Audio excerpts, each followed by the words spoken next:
কাৰ্যালয় নহয়, এখন আমাৰ ঘৰ পৰিয়াল সকলো হৈ পৰে।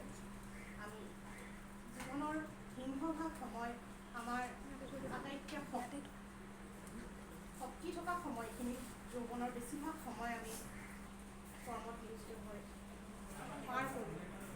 আমাৰ একাগ্ৰতা কৰ্মস্পৃহা সকলো ইয়াতে নিয়োজিত হৈ থাকে।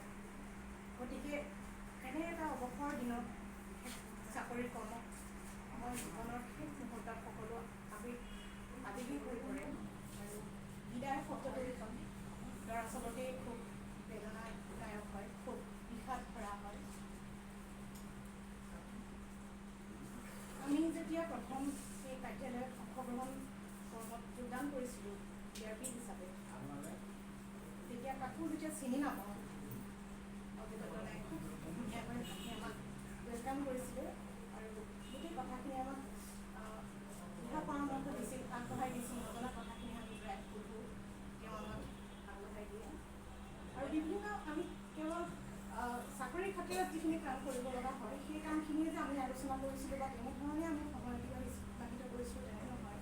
আমি বিভিন্ন বিষয়ত কথা পাতিছিলোঁ, সাহিত্য, কাব্য বা ৰাজনৈতিক সমাজ, বিভিন্ন বিষয়ত আমাৰ অৱসৰ সময়ত আমি আজৰি পৰাত আলোচনা কৰিছিলোঁ। বিভিন্ন গঠনমূলক কথা আমাৰ মাজত হৈছিল আৰু সেই অনুপাতে দত্তদাৰ